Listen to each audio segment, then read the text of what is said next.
اب آسمان سے تو کوئی فرشتہ نہیں آئے گا جس سے آپ شادی کریں۔ وزیر زادی ماں پارا نے منہ بناتے ہوئے کہا، فیصلہ تو ہم نے کرنا ہے اور یہی تو ہم سوچ رہے تھے کہ تم نازل ہو گئیں۔ شہزادی عارفہ نے کہا، میں نے بھی تو آتے ہی یہی پوچھا تھا کہ کس کے بارے میں سوچ رہی ہیں، لیکن آپ نے مذاق میں بات ٹال دی۔ وزیر زادی ماں پارا نے شکوہ بھرے انداز میں کہا، ہم جس کے بارے میں سوچ رہے تھے بتا نہیں سکتے، کیونکہ اس طرح ہماری شخصیت کے بارے میں غلط تاثر پھیلنے کا اندیشہ ہے۔ شہزادی عارفہ نے کہا، غلط تاثر؟ کیا مطلب؟ میں سمجھی نہیں۔ ماں پارا نے الجھتے ہوئے کہا، مطلب یہ کہ ہم جس کے بارے میں سوچ رہے ہیں اس کا تعلق کسی شاہی گھرانے سے نہیں ہے، بلکہ وہ ایک معمولی گھرانے کا فرد ہے۔ شہزادی عارفہ نے کہا، شہزادی صاحبہ، پہیلیاں مت بجھوائیں، مجھے آپ کی باتوں سے کچھ سمجھ نہیں آ رہی۔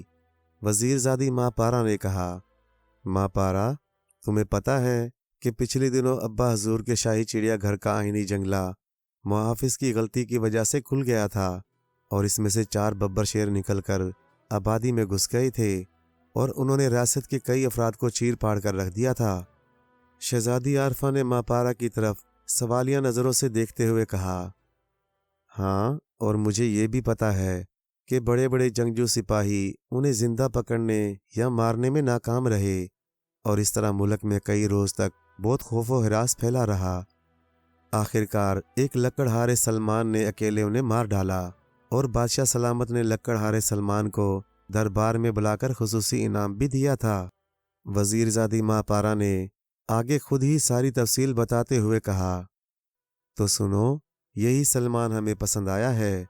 شہزادی عارفہ نے کہا، شہزادی صاحبہ، کم از کم مجھے توقع نہیں تھی کہ آپ اس قدر احمقانہ فیصلہ کریں گی۔ آپ کو اپنے وقار اور شاہی خاندان کے معیار کا خیال رکھنا چاہیے۔ آپ کو پتہ ہے کہ بادشاہ سلامت کو یہ بات معلوم ہوگی تو انہیں کتنا دکھ پہنچے گا۔ وزیر زادی نے بری طرح ناراض ہوتے ہوئے کہا، اور اس کے ساتھ ہی وہ اٹھ کر جانے لگی۔ شہزادی نے اسے روکنے کی کوشش کی، ارے ارے، ہم تو یوں ہی مذاق کر رہے تھے، تم نے واقعی سچ سمجھ لیا۔ شہزادی اس کے پیچھے لبکتے ہوئے کہا، لیکن وہ واقعی ناراض ہو گئی تھی، اس لیے شہزادی کے روکنے کے باوجود وہ تیزی سے چلی گئی۔ سلمان بے حد خوبرو اور بہت سی صلاحیتوں کا مالک نوجوان تھا، لیکن اس کی بدقسمتی یہ تھی کہ وہ ایک معمولی لکڑہارے کے گھر میں پیدا ہوا۔ نیزہ بازی، تیر اندازی اور تلوار زنی کے فن میں وہ مشتاق تھا۔ گھڑ سواری میں بھی وہ خاصی مہارت رکھتا تھا۔ وہ اپنی گفتگو میں رکھ رکھاؤ اور آداب کا اس طرح خیال رکھتا تھا جیسے شاہی خاندان کا فرد ہو۔ اس نے تعلیم تو حاصل نہ کی تھی، لیکن اپنی ذہانت کی بدولت اس نے خاصا علم حاصل کر لیا تھا۔ وہ بچپن ہی سے تعلیم کا شیدائی تھا، چنانچہ اہل دربار کے بچوں کو تعلیم دینے کے لیے جو شاہی مکتب بنایا گیا تھا، سلمان بچپن میں اس مکتب کے کونے میں چھپ کر اساتذہ کو تعلیم و تربیت دیتے ہوئے دیکھتا تھا، اور جو کچھ وہ سمجھاتے وہ اسے ذہن نشین کرتا رہتا۔ اور آخر ایک روز ایک معلم کو اس پر رحم آ گیا، اور اس نے اس کا شوق دیکھتے ہوئے اسے شاہی درباریوں کے بچوں کے ساتھ علم حاصل کرنے کی اجازت دے دی۔ اس طرح کچھ عرصہ اسے باقاعدہ علم ملتا رہا۔ بعد میں جب شاہی درباریوں کے بچوں نے اپنے استادوں سے اس بات کا احتجاج کیا تو اسے مکتب چھوڑنا پڑا۔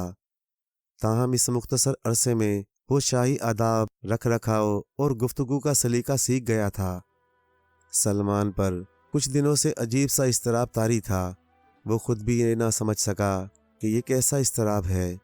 تاہم روز بروز اس کی طبیعت میں بے چینی بڑھتی چلی گئی، اور سلمان جو پہلے خوش باش رہتا تھا اب افسردہ رہنے لگا۔ اس کے دوست بھی اس صورتحال سے خاصی فکر مند تھے۔ سلمان فطرتاً خوش مزاج آدمی تھا، لیکن اب وہ ہر وقت منہ بسورے اداس بیٹھا رہتا۔ سلمان نے بوجھل دل کے ساتھ سندلی لکڑیوں کے گٹھے کو سر پر رکھا اور شہری آبادی کی طرف چل پڑا۔